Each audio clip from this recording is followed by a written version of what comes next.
செய்யாறு மாசிமகம். கோயிலை விட்டு நம்ம கூட வாழ வருதுடே, பண்டிகையை கொண்டாடுங்கடே.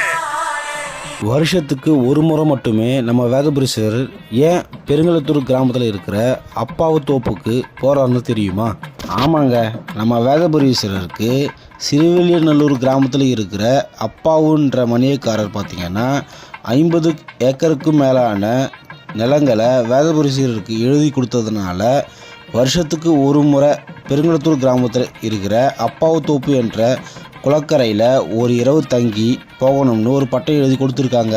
இன்றைக்கும் செய்யாறு வேதபுரீஸ்வரர் ஆலயத்தில் பாதுகாப்பாக இருக்குங்க. அதனால் மாசி மாதம் நடக்கிற மாசி மகத்துக்கு தவறாமல் நம்ம சாமி கோயிலிருந்து கிளம்பி புளியரம்பாக்கம், சிறுவெளியநல்லூர், வடையலப்பாக்கம் ஆகிய கிராமங்களில் இருக்கிற மக்களை பார்த்துட்டு அன்றிரவு அப்பாவுத்தோப்பு குளக்கரையில் தங்கி அபிஷேக ஆராதனை சாத்துப்படியெலாம் முடிச்சுட்டு விடியற் காலையில் சுவாமி அம்பாளுடன் புறப்பட்டு திரும்ப கோயிலுக்கே வந்துடுவாருங்க.